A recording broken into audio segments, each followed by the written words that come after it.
Some wounds cut so deep they change the very shape of a man's soul. The August heat hung over Shadowbrook Country Club like a suffocating blanket, turning the pristine fairways into a green mirage shimmering with old money and older secrets. Marcus Wellington adjusted his instructor's cap and watched Bradford Tate line up his shot on the 18th tee, the man's voice still echoing with poison. Golf wasn't meant for blacks. Look at that Tiger character, thinks he owns the sport. What Bradford didn't know was that he'd just insulted the wrong man. Marcus wasn't just another golf instructor scraping by on lessons and tips. 15 years ago, he'd been Marcus Lightning Thompson, the most gifted young golfer anyone had ever seen, until one terrible night at this very club changed everything. Now, as other members nodded in silent agreement with Bradford's venom, Marcus felt the carefully built walls around his new identity beginning to crack. The accident that destroyed his career hadn't been an accident at all. Someone in this room knew exactly who he was. Someone had been waiting, watching, ensuring he'd never rise again. But they'd made one crucial mistake. They'd let him come back. What happens when a man discovers his greatest failure was someone else's greatest success? Before we jump back in, tell us where you're tuning in from. And if this story touches you, make sure you're subscribed because tomorrow I've saved something extra special for you. Marcus forced his breathing to steady as Bradford's driver cut through the humid air, sending the ball sailing toward the distant green. The satisfying crack of contact should have been routine, just another lesson wrapping up on another scorching afternoon. Instead, it felt like a gunshot marking the end of 15 years of careful anonymity. "Beautiful swing, Mr. Tate," Marcus heard himself say, the words tasting like ash. His voice carried the practiced deference he'd perfected over countless lessons with men just like Bradford, wealthy, entitled, and blissfully unaware that their golf instructor had once been destined for greatness far beyond their comprehension. Bradford straightened his shoulders, preening under the praise. Years of proper instruction, Wellington. Not like these newcomers trying to muscle their way into traditions they don't understand. He handed Marcus his driver with the casual dismissiveness of someone who'd never questioned his place in the world. "Same time next week?" "Of course, sir." Marcus accepted the club, his calloused hands steady despite the storm raging beneath his skin. The weight felt familiar yet foreign, once an extension of his very soul, now just another tool of his disguise. As Bradford strode toward the clubhouse, his golf spikes clicking against the cart path, Marcus remained at the tee. The other club members who'd witnessed the exchange were dispersing, their uncomfortable silence speaking volumes. Not one had challenged Bradford's words. Not one had defended Tiger Woods, or by extension, any black golfer who dared dream of competing in their pristine white world. The irony wasn't lost on him. Here he stood, invisible in plain sight, teaching the very people who would have cheered his downfall if they knew who he really was. Marcus Lightning Thompson, the boy wonder who dominated junior tournaments across Georgia, whose swing had been compared to poetry in motion, whose future had seemed limitless until that October night in 1982. He walked to the edge of the tee box, gazing down the fairway toward the clubhouse. The colonial architecture looked exactly the same as it had 15 years ago, all white columns and southern grandeur, a monument to exclusion dressed up as tradition. The sight triggered a flood of memories he'd spent years suppressing, the sound of his cleats on these same paths, the weight of expectations on his 17-year-old shoulders, the scholarship offers that had poured in from every major university in the country, and then the darkness, the pain, the months in the hospital, learning to walk again while his dreams withered like flowers in an August drought. Marcus pulled out his phone and scrolled through the day's schedule. 3 more lessons, 2 equipment fittings, and a staff meeting about the upcoming charity tournament. The mundane rhythm of his current life, reliable, safe, and utterly hollow. He'd built this existence brick by brick, transforming Marcus Thompson into Marcus Wellington, trading his lightning-fast swing for a steady paycheck and the anonymity he'd thought he needed to survive. But Bradford's casual racism had torn something open inside him, exposed the raw wound that had never properly healed. The comment about Tiger wasn't just ignorant, it was personal. Tiger represented everything Marcus had been denied, the chance to compete at the highest level, to show the world that talent recognized no color barriers, to prove that a kid from the wrong side of Augusta could master a rich man's game. A shadow fell across the tee box. and Marcus looked up to find Janet Morrison approaching. The club's assistant manager moved with the efficiency of someone accustomed to solving problems before they became scandals. "Everything all right out here, Marcus?" Her voice carried a note of concern that seemed genuine, though with Janet, professional discretion always came first. I couldn't help but notice Mr. Tate seemed agitated. Marcus managed a thin smile. "Just discussing technique. You know how passionate golfers can get about the game." Janet's dark eyes studied his face with uncomfortable intensity. She was one of the few staff members who'd been at Shadowbrook long enough to remember the old days, though she'd only been a teenager working summers in the pro shop back then. Sometimes Marcus caught her looking at him with an expression he couldn't quite read, recognition mixed with uncertainty, as if she were trying to solve a puzzle with missing pieces. "Well, if you need anything," she said, letting the offer hang in the air before heading back toward the clubhouse. Marcus watched her go, then began collecting the scattered tees from the practice session. The simple task gave his hands something to do while his mind raced. How many other people might harbor suspicions about his true identity? How long before someone connected Marcus Wellington to the promising young golfer who'd vanished from the sports pages 15 years ago? As he walked toward his next lesson, Marcus felt the familiar weight of his secret pressing down on him. He'd convinced himself that anonymity was freedom, that obscurity was safety. But Bradford's words had awakened something he'd thought was dead. A hunger for justice, for truth, for the chance to reclaim what had been stolen from him. The question was whether he had the courage to risk everything he'd built for the chance to finally fight back. Marcus's hands trembled slightly as he unlocked the door to his modest apartment, the confrontation with Bradford still echoing in his mind like a struck bell. The one-bedroom unit on Peach Street sat in stark contrast to the opulent world of Shadowbrook, cramped where the club was sprawling, weathered where it was pristine. But it was his, purchased with cash 15 years ago when he'd emerged from the hospital with a new name and a desperate need to disappear. The living room walls told the story of Marcus Wellington, golf instructor, framed certificates from the PGA Teaching Academy, photos of satisfied students, a modest collection of instructional books. Nothing that would connect him to Marcus Thompson, the phenom whose junior tournament trophies had once lined his childhood bedroom. Those remnants of his former life lay buried in a storage unit across town, along with newspaper clippings and scholarship letters he couldn't bear to destroy but dared not display. He dropped his keys on the kitchen counter, the metal clanging against the formica surface with finality.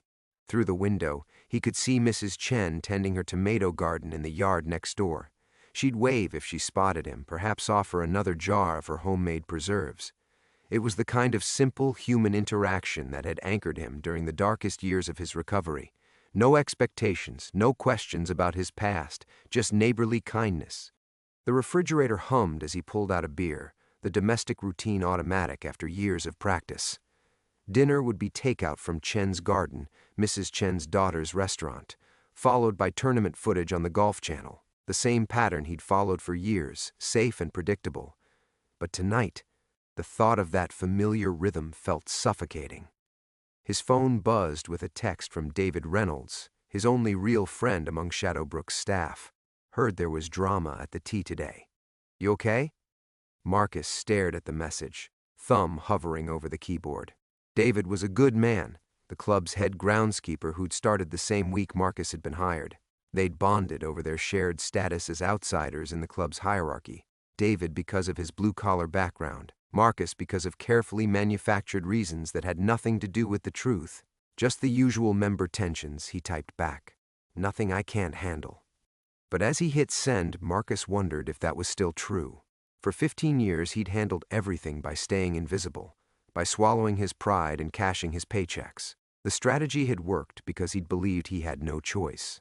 The accident had taken more than his career. It had taken his identity, his future, his sense of self-worth.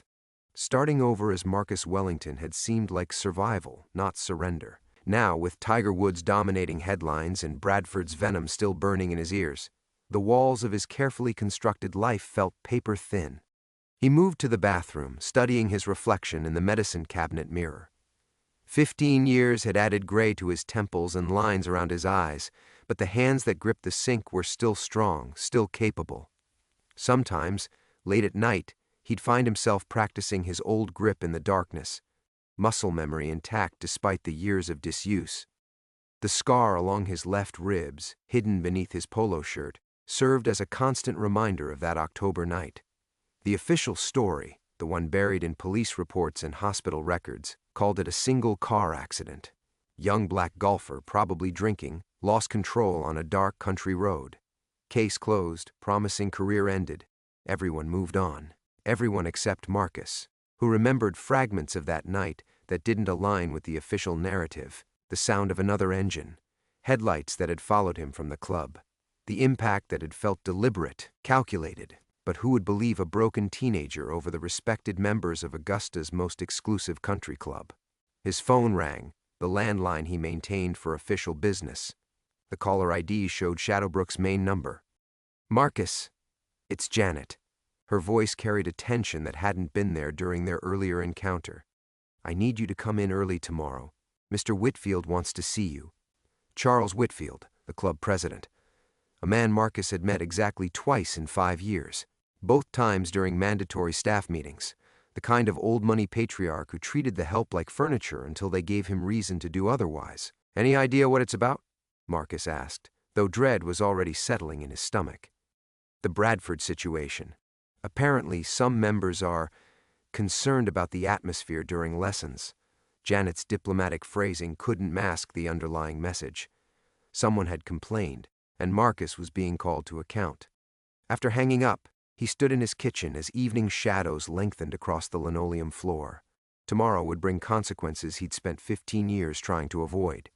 The question was whether facing them would finally free him from the prison he'd built, or simply confirm that some cages could never be unlocked from the inside.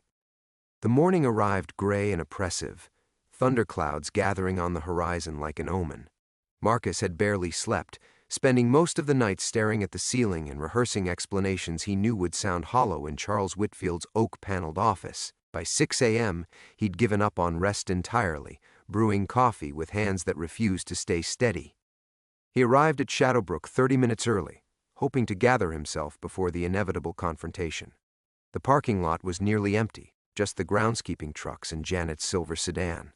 The morning mist clung to the fairways like smoke, and in the distance, automatic sprinklers whispered across the greens with mechanical precision. "Marcus!" Janet's voice made him turn as he approached the staff entrance. She stood by her car, cigarette in hand, a habit he'd never seen her indulge during business hours. "We need to talk before you go upstairs." Something in her tone made his chest tighten. "What's happened?" She took a long drag, exhaling slowly.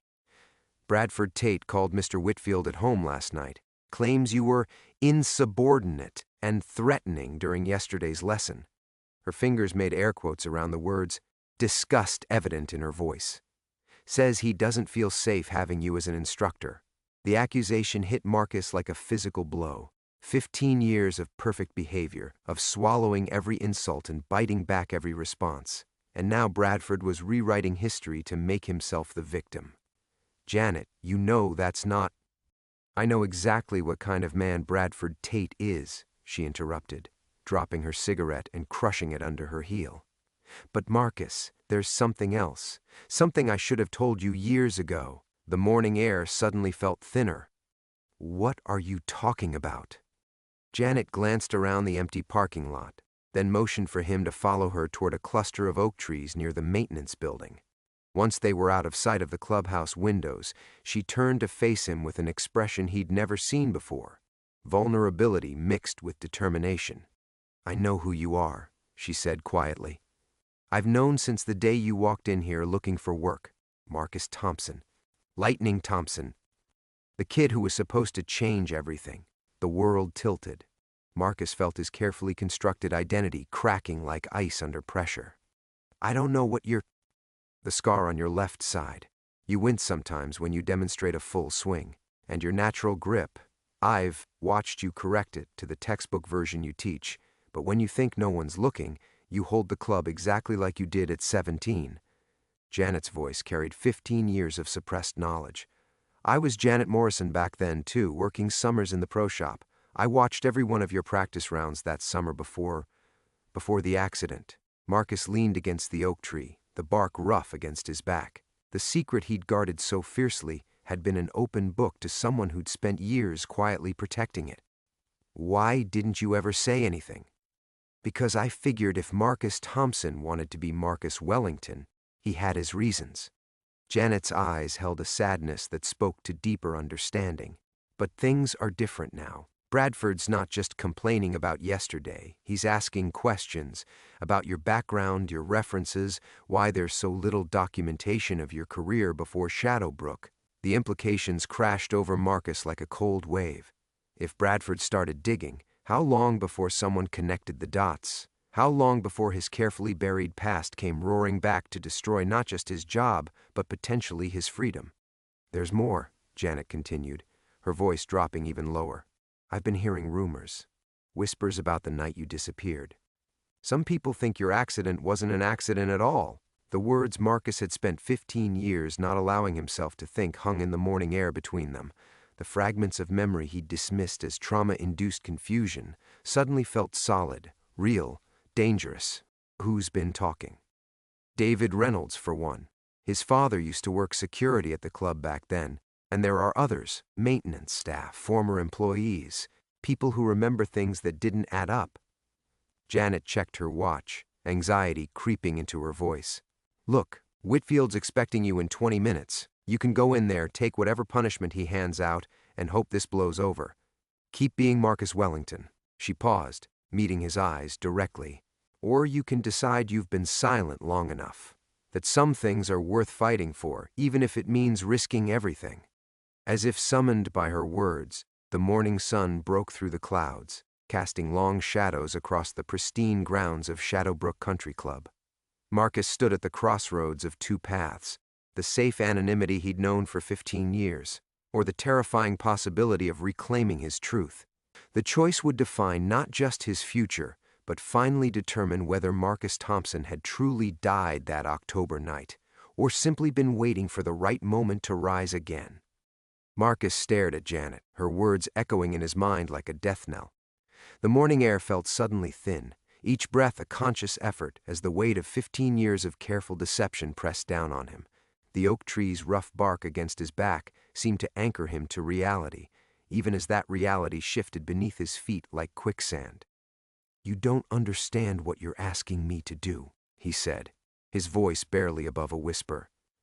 The sun had climbed higher, but the shadows seemed to deepen around them, as if the very grounds of Shadowbrook were closing in. "I've spent 15 years building this life, brick by brick. Marcus Wellington has a clean record, references, a future. Marcus Thompson," he swallowed hard, "Marcus Thompson is a ghost story that ends badly." Janet's expression softened, but her resolve remained firm. "Is that what you call this? Living?" She gestured toward the clubhouse, its white columns gleaming in the morning light like the bars of an expensive prison. "Teaching spoiled rich kids how to hold a club, while their parents make jokes about people who look like you? Watching Bradford Tate spew his poison while you bite your tongue and say, 'Yes, sir'?" The truth of her words cut deep, but the alternative terrified him more. Marcus had seen what happened to black men who challenged the established order in Augusta, especially when that challenge threatened powerful people. The smart ones kept their heads down and survived. The bold ones ended up like Marcus Thompson, he realized with a chill, broken and forgotten. "You think I haven't wanted to fight back?" The words escaped before he could stop them, 15 years of suppressed rage bleeding through his careful control. "You think there hasn't been a single day when I didn't want to grab Bradford by his perfectly pressed collar and tell him exactly who he's been looking down on? But I know how this story ends, Janet. I've already lived through the first act." His hands were shaking now, the tremor he'd fought to control since yesterday's confrontation returning with a vengeance. The scar along his ribs began to ache, phantom pain from injuries that had healed in body but never in spirit. What if they come after me again? What if whoever ran me off that road 15 years ago is still here, still watching, still waiting? The questions he'd buried beneath years of mundane routine came pouring out. I had everything once, talent, future, hope. They took it all in one night. What makes you think they won't finish the job if I give them another chance?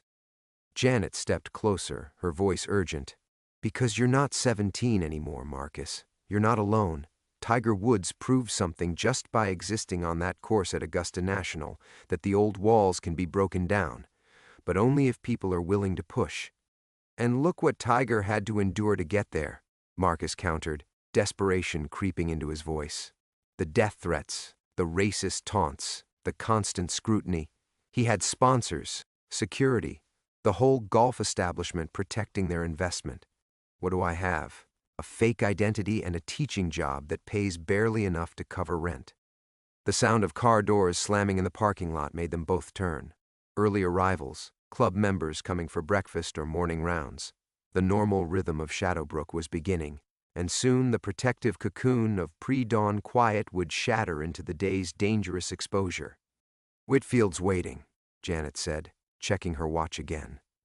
The gesture seemed to underscore the ticking clock of Marcus's decision. You've got maybe 15 minutes before he starts making calls to find out why you're late. Marcus closed his eyes, trying to summon the courage that had once driven him to attack impossible pin placements and attempt shots that wiser golfers would never consider. But that boy's fearlessness had been beaten out of him on a dark country road, replaced by the bitter wisdom of survival at any cost. What if I can't be him anymore? The admission felt like tearing open an old wound. What if Marcus Thompson was just a kid's dream, and all that's left is what I've become? What if I'm too afraid, too damaged, too— He struggled for the word. Too broken? Then Bradford, and whoever hurt you all those years ago, win, Janet said simply. And the next time some ignorant bastard decides to put a black golfer in their place, there's one less person willing to stand up and say, enough. The weight of that responsibility settled on Marcus's shoulders like a lead blanket. He'd convinced himself that staying hidden was just self-preservation, but Janet's words forced him to confront an uglier truth, that his silence made him complicit in his own oppression, and by extension, everyone who came after him. But knowing what was right, and having the strength to do it, were entirely different things. As he stood in the shadow of the oak tree, Marcus felt the full measure of his fear, not just of physical harm, but of hope itself, the devastating possibility that if he tried to reclaim his identity and failed, he might finally break beyond repair. Marcus drew a shuddering breath, the morning air burning his lungs like fire. The oak tree's shadow seemed to pulse around him, expanding and contracting with each heartbeat as 15 years of careful survival warred against a lifetime of buried dreams. In the distance, sprinklers continued their mechanical whispers across the 18th green, the same green where Marcus Thompson had once sunk a 40-foot putt to win the Georgia Junior Championship. I need 10 minutes, he said finally, his voice hoarse with the weight of impending decision. Janet nodded, understanding flickering in her eyes. I'll call Whitfield's office, tell him you're reviewing yesterday's incident report. She paused, her hand briefly touching his shoulder. Whatever you decide, Marcus, both versions of you. You're not as alone as you think. She walked back toward the clubhouse, leaving him standing beneath the ancient oak.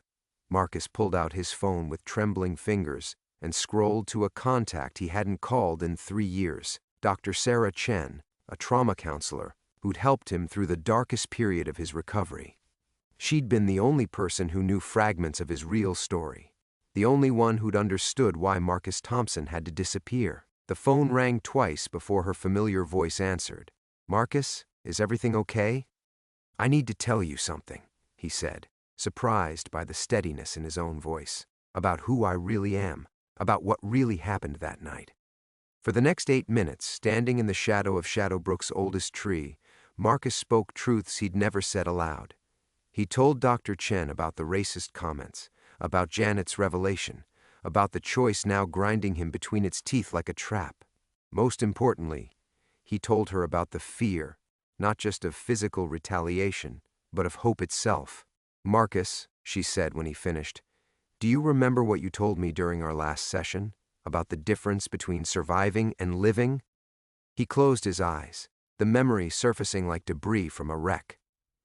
I said I was tired of just surviving, but I didn't know how to start living again. And what did I tell you? That living requires risk. That healing happens when we stop protecting our wounds and start using our scars. The words felt different now, weighted with immediate consequence rather than theoretical comfort. The boy who attempted those impossible shots, he's still in there, Marcus. Older, wiser, scarred, but not broken. The question is whether you're ready to let him breathe. After hanging up, Marcus stood motionless for another minute, feeling something shift deep in his chest. It wasn't courage exactly. Courage implied the absence of fear, and terror still coursed through his veins like ice water.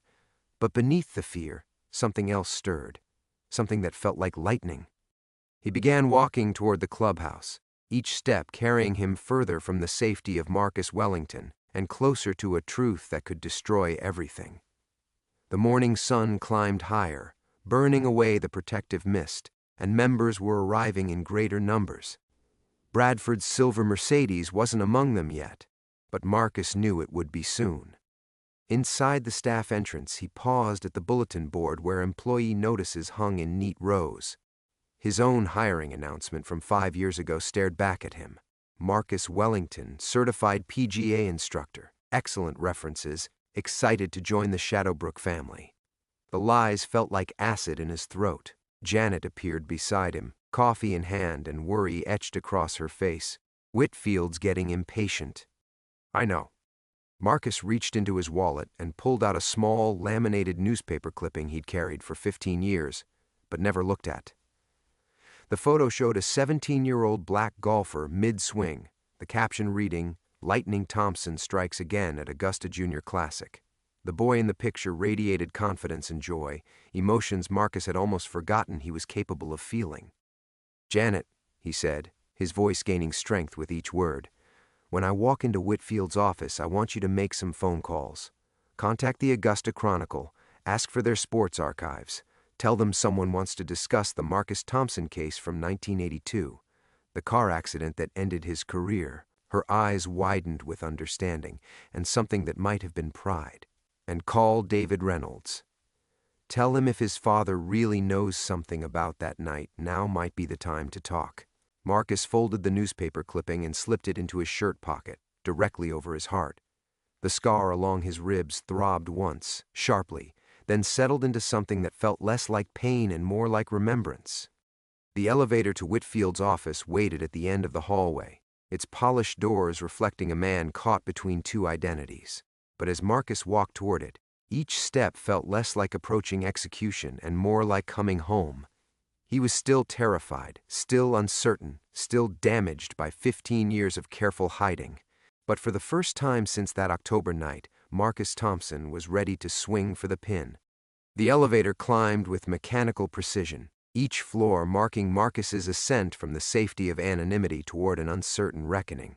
His reflection in the polished steel doors showed a man caught between worlds, Marcus Wellington's careful posture warring with Lightning Thompson's natural confidence. The newspaper clipping over his heart felt like it was burning through his shirt. The doors opened to reveal Whitfield's secretary, Mrs. Harrison, whose disapproving frown suggested she'd already heard Bradford's version of yesterday's events. "Mr. Wellington, you're late. Mr. Whitfield has been waiting." "I know," Marcus said, surprised by the steadiness in his voice. "Tell him I'm ready now." But as he approached Whitfield's office, raised voices from within made him pause. Through the heavy oak door he could hear Bradford Tate's familiar drawl, sharp with indignation. "Absolutely unacceptable behavior, Charles. The man was completely out of line, and frankly, I question whether he has the temperament for this position. My grandfather helped found this club, and I won't be disrespected by hired help." Whitfield's response was measured but firm. "Bradford, I've known Marcus for 5 years. He's never had so much as a complaint filed against him. Are you certain this incident wasn't perhaps a misunderstanding?" Marcus felt a flicker of hope. Charles Whitfield was a businessman first, and Marcus's teaching record was spotless. Maybe misunderstanding? Bradford's voice rose dangerously. "He practically threatened me, Charles. And there's something else, something off about the man. I've had my people look into his background, and there are gaps, significant ones." The hope died in Marcus's chest, replaced by ice-cold terror. His carefully constructed identity was unraveling in real time, and he was standing helplessly outside the door while his fate was decided. What kind of gaps? Whitfield's tone had shifted, professional concern creeping in. His employment history before Shadowbrook is suspiciously thin, references that check out but feel rehearsed. And his teaching style, it's not textbook. It's intuitive, instinctive, like someone who learned the game from the inside out, not from instruction manuals. Marcus's hands clenched involuntarily. Bradford had noticed things that no one else had in 15 years, peeling back layers of deception with the persistence of a man accustomed to getting what he wanted. "I'm not saying he's a criminal," Bradford continued, his voice taking on a tone of reasonable concern that made Marcus's skin crawl. "But in today's climate, with all the security concerns, don't you think we should know exactly who we're employing, especially someone with such unrestricted access to our members' families?" The implication hung in the air like poison. Marcus felt 15 years of careful progress collapsing around him, the old familiar weight of being presumed guilty until proven innocent settling on his shoulders like a familiar coat. But then something unexpected happened. Through the door, Marcus heard footsteps, and Whitfield's voice carried a new edge. "Bradford, I appreciate your concerns, but I won't have employees investigated like common criminals based on vague suspicions. Marcus has earned my trust through 5 years of exemplary service." The footsteps approached the door, and Marcus barely had time to step back before it opened. Whitfield emerged, his usually composed demeanor showing cracks of irritation. He stopped short when he saw Marcus, embarrassment flickering across his face. "Marcus, how long have you been—" "Long enough." Marcus straightened, feeling Lightning Thompson's posture assert itself for the first time in years. "Mr. Whitfield, I think it's time we had an honest conversation." Bradford appeared behind Whitfield, his face flushed with anger. When he saw Marcus, something ugly flashed in his eyes. "Speaking of honesty, why don't you tell Charles who you really are? Because I'm starting to think Marcus Wellington is just another lie." The moment stretched taut as a piano wire. Marcus felt the weight of every choice that had led him to this instant, the decision to disappear, to rebuild, to survive at any cost. But standing here now, facing his tormentor while a good man like Whitfield looked on in confusion, Marcus realized that survival wasn't enough anymore. "You're right, Bradford," Marcus said, his voice carrying an authority that made both men take notice. "Marcus Wellington is a lie, but not the kind you think." He reached into his shirt pocket and pulled out the laminated newspaper clipping, its edges worn smooth from 15 years of careful preservation. With steady hands, he held it out for both men to see. "My name is Marcus Thompson. Most people called me Lightning. And 15 years ago, I was supposed to be the future of professional golf, until someone decided that future was too dangerous to allow." The photograph spoke louder than words. A 17-year-old black golfer frozen mid-swing, power and joy radiating from every line of his body. Whitfield's eyes widened with recognition, but Bradford's face went pale as understanding dawned. "Now," Marcus continued, feeling strength flow back into his voice like water returning to a dry riverbed, "shall we discuss what really happened that October night in 1982? The silence that followed Marcus's revelation stretched like a fault line about to split open the earth. Bradford's face cycled through emotions, shock, recognition, and finally something that looked disturbingly like satisfaction. Whitfield stared at the newspaper clipping as if it were written in a foreign language he was desperately trying to translate. "Lightning Thompson," Whitfield whispered, the name escaping him like a prayer. "Jesus Christ, Marcus. I remember watching you play. You were extraordinary." Bradford recovered first, his shock crystallizing into something harder and more dangerous. "Well, well, the mysterious Marcus Wellington has quite the origin story." His voice carried the smooth venom Marcus remembered from their first confrontation, though I seem to recall Lightning Thompson's career ending rather abruptly. "Something about a car accident, wasn't it?" The way Bradford said car accident made Marcus's blood freeze. Not surprise, not curiosity, recognition, as if he knew details that had never made it into the newspapers. "You know," Bradford continued, stepping closer with predatory confidence, "my family has deep roots in Augusta golf circles. My grandfather used to tell fascinating stories about the old days when the game was purer, more exclusive. He particularly enjoyed recounting how certain threats to tradition were handled. Marcus felt the ground shifting beneath his feet. This wasn't just racist hatred. This was something far more calculated and infinitely more terrifying. "What are you saying, Bradford?" "I'm saying that Shadowbrook has a long memory, Lightning." Bradford's use of his old nickname felt like a slap. "And some legacies are worth protecting, no matter how long it takes." Whitfield looked between them, confusion and growing alarm warring across his features. "Bradford, what the hell are you talking about? Marcus, what car accident?" Before Marcus could respond, Bradford pulled out his phone. "You know what? This conversation would benefit from additional perspective. I think I'll call my grandfather. He's 93 now, but his memory of certain historical events remains remarkably sharp." The casual malice in Bradford's voice triggered something primal in Marcus's nervous system. His scar began to throb in rhythm with his racing heartbeat, phantom pain from broken ribs and shattered dreams flooding back with devastating clarity. This wasn't just about revealing his identity anymore. He was walking into a trap that had been waiting 15 years to spring. "Charles," Marcus said urgently, turning to Whitfield, "I need to explain something, and I need you to listen carefully. In 1982, I was the top-ranked junior golfer in Georgia. I had scholarship offers from every major program, and I was being scouted by professional management companies. I was also black, 17, and naive enough to believe that talent would be enough." Whitfield nodded slowly, his businessman's instincts clearly sensing the gravity beneath Marcus's words.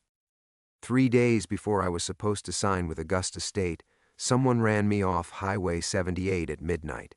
I spent 6 months in the hospital. When I got out, the scholarships were gone, the scouts had moved on, and Lightning Thompson was effectively erased from golf history. "And you've spent 15 years hiding from whoever did it," Whitfield said, understanding beginning to dawn. "Not hiding," Marcus corrected, surprised by the steel in his own voice. "Preparing." Bradford's laugh was sharp as broken glass. "Preparing for what? You're a nobody now, Lightning. A washed-up former prospect teaching rich kids how to hold a golf club.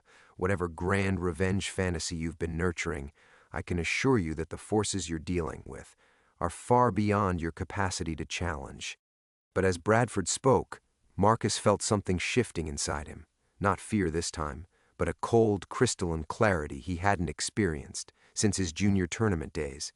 The same mental state that had allowed him to sink impossible putts under crushing pressure was asserting itself, filtering out emotion and focusing on strategy.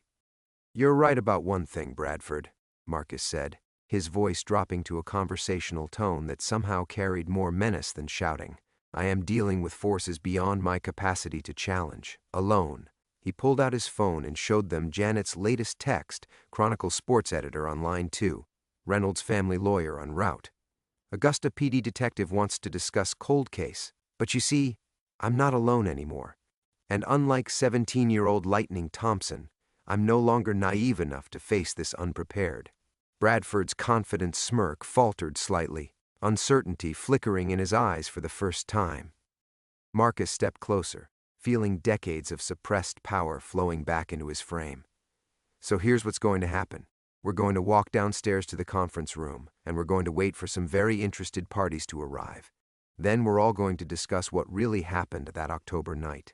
Every detail, every participant, every cover-up." He paused, letting his words sink in. Because Lightning Thompson is done hiding, and Marcus Wellington was never real anyway. What you're facing now is something you never planned for. Both of them, together, and absolutely nothing left to lose. The descent to the conference room felt like walking into the eye of a hurricane. Marcus led the way, his stride steady despite the earthquake of adrenaline threatening to buckle his knees. Behind him, Bradford's breathing came sharp and quick, while Whitfield's expensive shoes clicked against marble with funeral precision. The conference room sat at the heart of Shadowbrook's administrative wing, a windowless chamber lined with portraits of past club presidents, their painted eyes following the trio as they entered. The mahogany table gleamed under harsh fluorescent lights, and Marcus couldn't shake the feeling that this room had witnessed other confrontations, other secrets buried beneath layers of privilege and silence. "Sit down, Bradford," Marcus said, his voice carrying an authority that surprised even him. "We're going to wait." "I don't think you understand your position here," Bradford replied, but his usual swagger had developed a tremor. "You're an employee making accusations against a founding family. This ends one way, with your immediate termination and possible criminal charges." "Criminal charges?" Marcus turned slowly, feeling Lightning Thompson's predatory smile spread across his face. "That's interesting. What crime exactly am I committing by telling the truth about attempted murder?" The words hung in the air like smoke from a gunshot. Whitfield sank into a chair, his face pale as understanding dawned. Bradford's mouth opened and closed twice before any sound emerged. "You can't prove—" "Can't I?" Marcus pulled his phone out again, this time opening a recording app. "See, the thing about living a lie for 15 years is that you develop certain survival skills, like always being prepared to document important conversations." Bradford's eyes fixed on the phone with laser intensity. "You recorded our conversation upstairs?" "I've been recording everything since yesterday afternoon. Every threat, every racist comment, every casual admission of knowledge you shouldn't possess." Marcus set the phone on the table between them, its screen showing an active recording session. Amazing how much people reveal when they think they're speaking to someone powerless. The door opened with a soft click, and Janet entered carrying a tablet and wearing an expression of grim satisfaction. "The Chronicle's Archives Department was very helpful," she announced, setting the tablet in front of Marcus. "Turns out there was quite a bit more investigation into that car accident than made it into the official reports." Marcus glanced at the screen and felt his pulse spike. Police photographs, witness statements, insurance documents, a paper trail that had been gathering dust for 15 years but had never completely disappeared. "There's more," Janet continued, her eyes never leaving Bradford's increasingly ashen face. "David Reynolds is in the parking lot with his family attorney. Apparently, his father left some very detailed journals before he died. And Detective Patricia Morales from Augusta PD is about 5 minutes out. She reopened the Thompson case last month as part of a cold case initiative." Bradford surged to his feet so violently that his chair toppled backward. "This is insane. You can't seriously believe that anyone will take the word of a lying instructor over—" "Over what?" The new voice came from the doorway, where a middle-aged black woman in a detective's badge stood with a file folder thick as a phone book.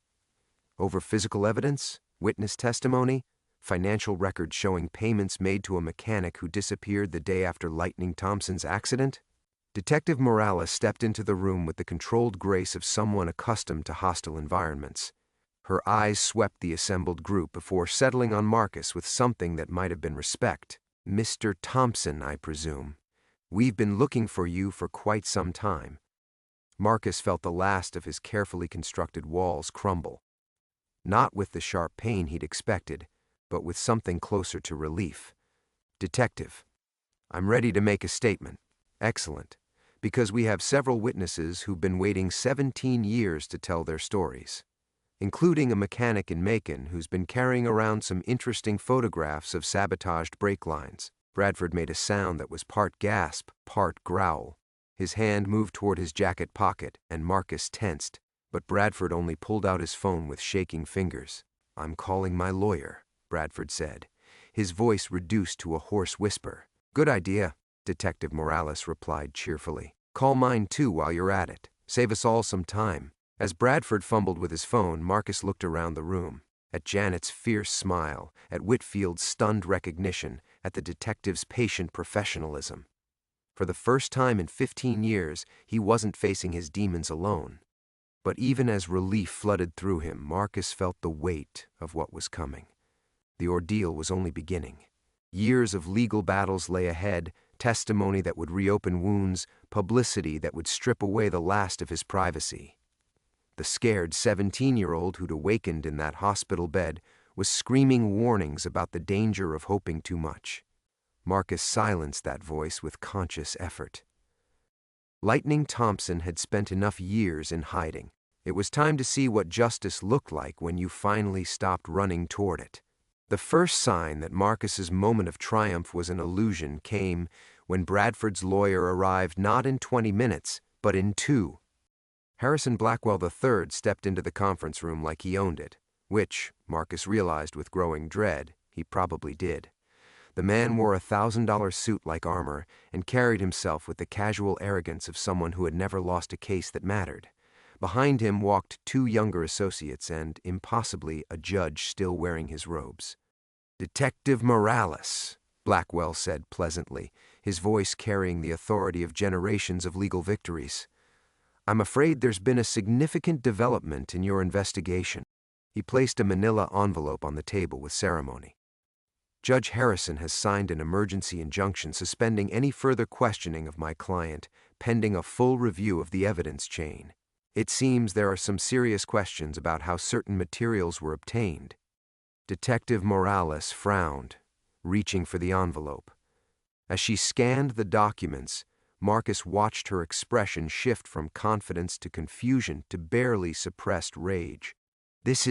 "How did you even know we were here?" "Shadowbrook has excellent security," Bradford said, his composure returning like water filling a cracked vessel, both digital and human. "Did you really think this ambush would go unnoticed?" Marcus felt the first cold fingers of panic crawling up his spine. "What security? What are you talking about?" Janet answered for him, her voice hollow with recognition. "The phones. They've been monitoring our phones." She held up her device as if it had suddenly grown fangs. "Every call, every text, every plan we made, they knew it all." The revelation hit Marcus like a physical blow. Every move they'd made, every ally they'd gathered, every piece of evidence they'd collected, all of it anticipated, countered, neutralized by forces that had been watching and waiting with infinite patience. "The mechanic in Macon," Detective Morales said slowly, her face grim. "Mr. Jackson. When did you last speak with him?" Blackwell's smile widened. "I'm afraid Mr. Jackson has decided that his memory of events from 17 years ago was less reliable than he initially believed. He's recanted his statement and returned the photographs to their rightful owners. Something about wanting to enjoy his retirement in peace."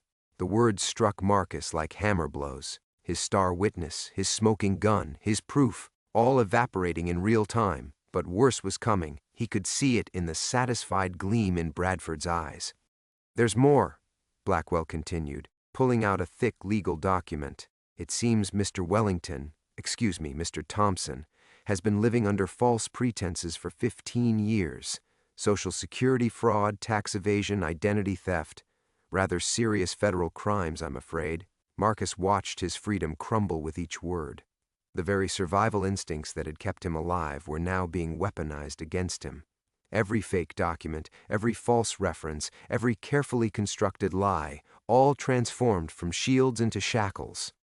"And then there's the matter of his employment here," Blackwell said, turning to Whitfield with mock sympathy. "Falsification of employment records, fraud in the inducement of contract. I'm afraid Shadowbrook's insurance carriers are insisting on immediate termination and full prosecution." Whitfield's face had gone ashen. Marcus saw the man's calculations playing out in real time. Legal liability, insurance claims, the club's reputation, all the goodwill that had accumulated over 5 years of dedicated service evaporated under the harsh light of legal exposure. "Charles," Marcus said desperately, "you know me. You know what kind of man I am." "I thought I did," Whitfield replied, but he couldn't meet Marcus's eyes. "But I don't even know your real name." The knife twisted deeper when Janet stood up abruptly.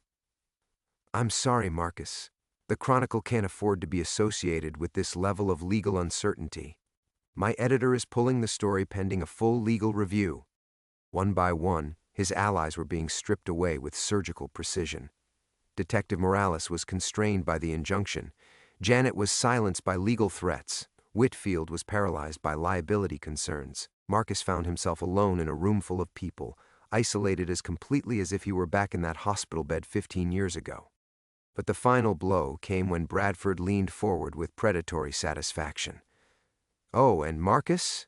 That student of yours, Tommy Chen, the one you've been so dedicated to mentoring? I'm afraid his family has received some disturbing information about their son's instructor. They're considering filing charges of endangering a minor. The accusation was so vile, so carefully calculated to destroy not just Marcus's freedom but his soul, that he felt something fundamental break inside him. They weren't content to win. They needed to erase every trace of good he'd managed to create from the ashes of Lightning Thompson's dreams. Marcus stared at the faces around the table. Some sympathetic, some calculating, all ultimately powerless against the machine that had been grinding toward this moment for 15 years. He had fought his way back from the brink once before, built a life from nothing, survived when survival seemed impossible. But this time felt different. This time felt final.